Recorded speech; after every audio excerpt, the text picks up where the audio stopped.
4 integrantes de la Garra Blanca fueron detenidos esta madrugada, sindicados como presuntos autores de hechos de violencia ocurridos en 2024. Habrían protagonizado incidentes e incendios en la Galería Norte del Estadio Nacional, esto en el marco de la Supercopa disputada entre Colo-Colo y Huachipato en febrero del año pasado. Operativos como este se registraron de manera simultánea en Lo Prado, Maipú, La Florida y Cerro Navia.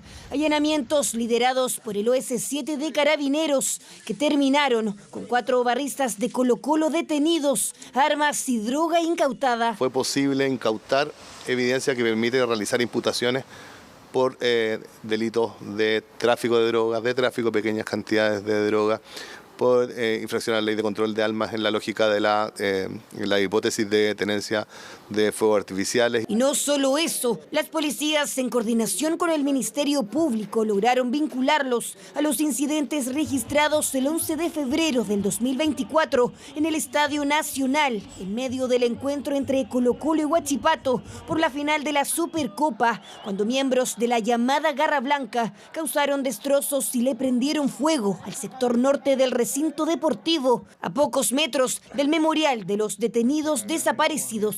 Por favor, de manera urgente, evacúen el estadio en el sector de Galería Norte. Por favor, hacer evacuación inmediata del sector norte. Muchas gracias. Hubo distintos daños a los asientos del estadio, pero también hubo incendios, lo que provocó sin duda el peligro inminente para el público que había concurrido a presenciar un evento deportivo. Y cómo no, si el partido tuvo que ser suspendido a los 78 minutos, producto de los incidentes generados por los mal llamados hinchas que fueron capturados después de 1 año y 4 meses de múltiples diligencias que incluyeron el reconocimiento de las vestimentas y el cruce de las imágenes de cámaras de seguridad. Son personas que responden a distintos grupos, a los denominados piños de la barra, lo que da cuenta de que efectivamente hay un esfuerzo de organización de distintos grupos por producir daños. Este video junto a otros se han convertido en las piezas claves de esta investigación que ha logrado situar a los barristas del Cacique antes y después de los desmanes protagonizados en el interior y en las inmediaciones del Estadio Nacional y que incluso permitieron dilucidar que uno de ellos y quien fue detenido en Lo Prado tenía prohibido el ingreso al estadio tras ocasionar daños en la misma galería del recinto, aunque en 2016. El mismo que había sido anteriormente formalizado por hurto, microtráfico y usurpación de identidad tras ser sorprendido utilizando otra cédula para ingresar a un recinto deportivo. Hoy, junto a los otros 3 barristas, de quienes no podemos exhibir los rostros por orden del tribunal, enfrentaron a la justicia por los delitos de incendio, porte de armas, tráfico de drogas, lanzamiento de fuegos artificiales y, por supuesto, por infringir la ley de violencia en los estadios. No comenzará el partido hasta que la gente se encuentre en sus lugares. Episodios que se han registrado en más de una ocasión y que abren los cuestionamientos a las políticas implementadas para brindar seguridad en los estadios. Se lo hemos planteado a los organizadores de hacer exigible, por ejemplo, los sistemas de reconocimiento biométrico con el propósito de identificar a las personas que ingresan al estadio, independiente de cuál es la cédula con la que ingresan o si son capaces de vulnerar una entrada. Porque en definitiva se reúnen todos los antecedentes en una sola base de datos que permite tener claridad respecto de las personas que están al interior de un estadio. Por supuesto que no me corresponde a mí ni al Ministerio Público señalarle a las instituciones ni a las entidades privadas que están en el negocio del fútbol que corresponde.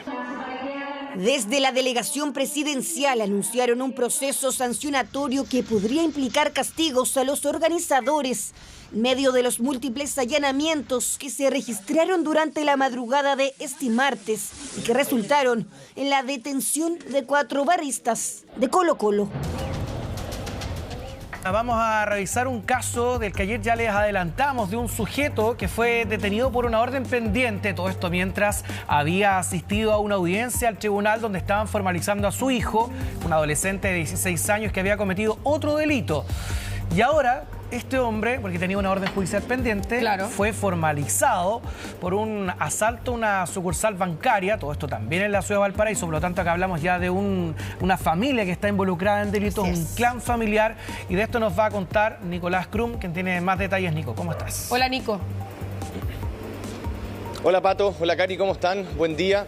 Podríamos decir que o quizás no sabía o fue muy descarado de su parte presentarse en el tribunal cuando su hijo estaba compareciendo precisamente por pertenecer a 3 de los detenidos de este robo, podríamos decir con características cinematográficas que se registró el jueves pasado en la región de Valparaíso, en la misma ciudad, cuando cerca de 20 sujetos ingresaron a una multitienda a robar y finalmente horas después se logra la detención de 3 personas, 2 adultos, uno de ellos un menor de edad, en este caso, y quien sería el hijo de este sujeto. En medio de la formalización de este joven, que tuvo que ser suspendida el día lunes incluso porque en medio de esta audiencia los padres de este menor empezaron a vociferar diferentes cosas, a interrumpir el mismo proceso, que debió suspenderse esta situación, y luego de aquello, finalmente, tanto el padre como la madre de este menor de 16 años son trasladados a otra sala, y una vez que llega Carabineros al tribunal para poder obviamente contener la situación, resguardar todo esto,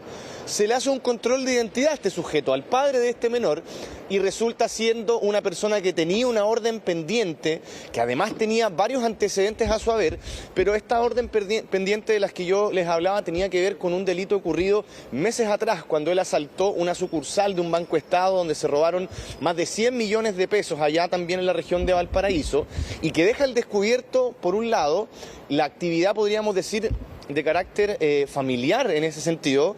Hablamos de un clan dedicado también a distintos ilícitos y que acá se demuestra, por ejemplo, que tanto el hijo como el padre están vinculados a delitos graves, a asaltos violentos, y en este caso, este sujeto que estaba yendo a la audiencia de formalización de su hijo termina siendo detenido y no se descarta que, por ejemplo, haya también tenido una participación, quizás desde el punto de vista logístico, en el delito que también participó su hijo la semana pasada. Vamos a revisar más declaraciones de este caso en palabras del Ministerio Público que se ha referido a este hecho. Una de las armas que se incautó en el robo de Almacenes París fue utilizada también en el robo del Banco Estado. Al análisis que hizo Carabineros se pudo establecer que también esa arma ha sido utilizada en otros delitos cometidos fuera de la región de Valparaíso y que están en investigación. Delitos de robo y delitos de disparos injustificados, amenazas y homicidio. Él tiene varias condenas por los delitos de robo con violencia. Hay varios casos en los cuales se presume su participación que están ahora en investigación. Lo concreto del día de hoy es que lo estamos investigando por este robo al Banco Estado, que está formalizado en prisión preventiva por este robo y que probablemente también está vinculado al robo de Almacenes París de la semana pasada acá en Valparaíso. Bueno, ayer me tocó conversar con Pedro Garrido, que es nuestro corresponsal en la región de Valparaíso, y él me contaba que el fiscal y la fiscalía sabían perfecto quién era, incluso que lo estaban esperando. Sí, sabían que podía llegar. Sabían que podía llegar. Y ojo con algo, dicen que si no lo ubicaban acá, allá en el tribunal donde él asistió a la audiencia de formalización de su hijo, lo iban a ubicar acá en Santiago porque ya tenían una dirección registrada de él acá. El tema es que él llega con tanto descaro, o quizás no advirtiendo que la policía estaba sobre él, haciendo que alboroto. llega en su auto, no, y además en un Mercedes. Perdón por decir la marca, pero llega en un auto de... Ostentoso. Ostentoso. Que llama la atención. No es el auto que tiene la mayoría de la gente. Y llega hacia el tribunal, estaciona su auto y se baja a la audiencia. Lo cierto es que él tiene un tremendo historial y la Fiscalía, el Ministerio Público ya lo conoce. Él se llama Engelbert Escobar Valdivia. Tiene 44 años. Y fíjate que lo detuvieron en el 92 por primera vez cuando tenía 11 años. Imagínate. De ahí en adelante, historial de delito. Lamentablemente, el caso se repite. Porque ahora es su hijo de 16 el que está formalizado por otro delito. Acá hablamos de una carrera delictual, Nico, claro. Y imagínate además el ejemplo para su hijo y además quien ya también está enfrentando un proceso judicial. Sí, efectivamente. Hablamos de hecho acá de un clan familiar, entendiendo el rubro, podríamos decir, la actividad totalmente ilícita a la que se dedican tanto padre e hijo. Y también es bien importante lo que señalaba la Cari respecto de la dirección que él tiene en los registros, en el sistema. Claro. Y eso también hablaría de que esta podría ser una organización criminal que incluso se trasladó desde la región metropolitana hacia la región de Valparaíso para llevar a cabo ilícitos de estas características y donde, claro, el prontuario de él habla por sí solo. Este dato que tú entregas, Cari, respecto de una de sus primeras detenciones dentro de su historial policial, también habla un poco de la vida que ha ido teniendo él, siempre presente en actividades ilícitas. Y acá también no solo estaba la orden pendiente por este ilícito que ocurre en el mes de marzo en una sucursal de un Banco Estado, sino que también respecto de otros antecedentes que él también ya tenía a propósito de delitos también de consideración y que también perfilan un poco a este sujeto. Todo esto, como ustedes decían, quizás incluso en conocimiento de él, entendiendo que, por ejemplo, yendo a una audiencia, quizás un gendarme no le iba a controlar su identidad como si un carabinero, y quizás por eso llegó tan descaradamente al lugar. No contaba quizás con que llegaran los funcionarios policiales después y le hicieran este control de identidad.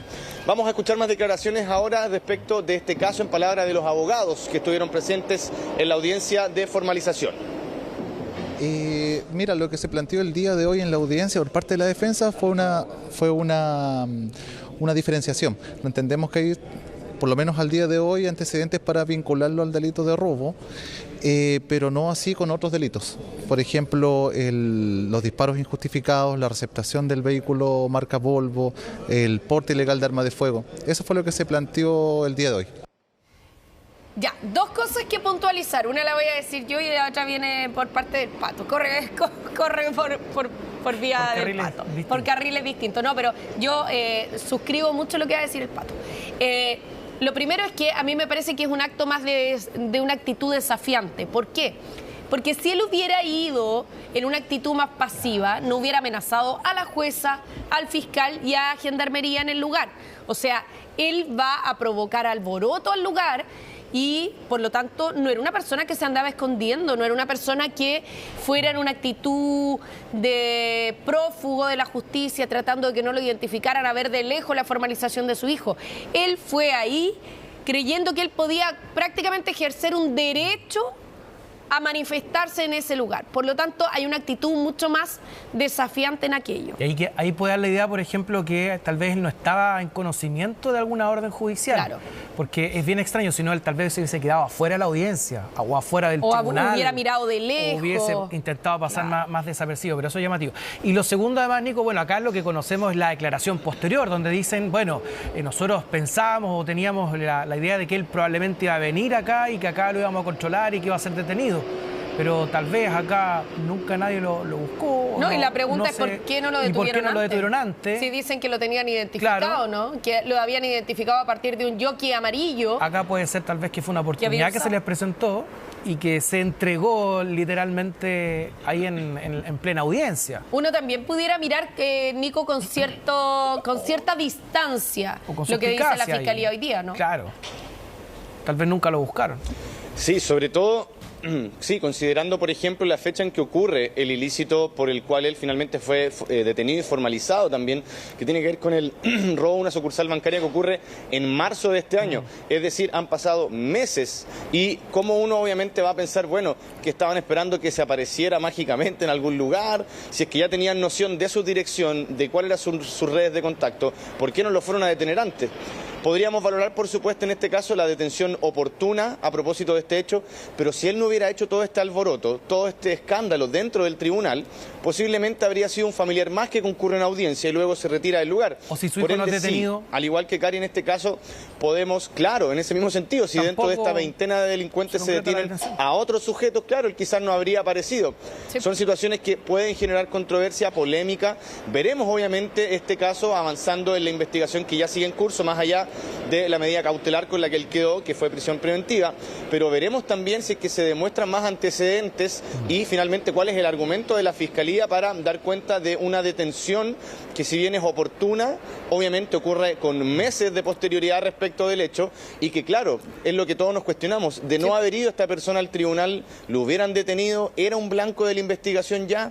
Son obviamente respuestas que esperamos ir respondiendo con el curso de esta indagatoria. Bueno, y que está siendo investigado por un delito gravísimo vinculado a un asalto a una sucursal bancaria. Por lo tanto, vamos a ver ahí si es que también pesa su historial delictivo y qué es lo que ocurre con el desarrollo de este caso. Nico, vamos a dejar lógicamente este caso ahí, vamos a esperar que antecedentes se van conociendo, pero aprovechando también que estás en la calle, te aprovecho de comentar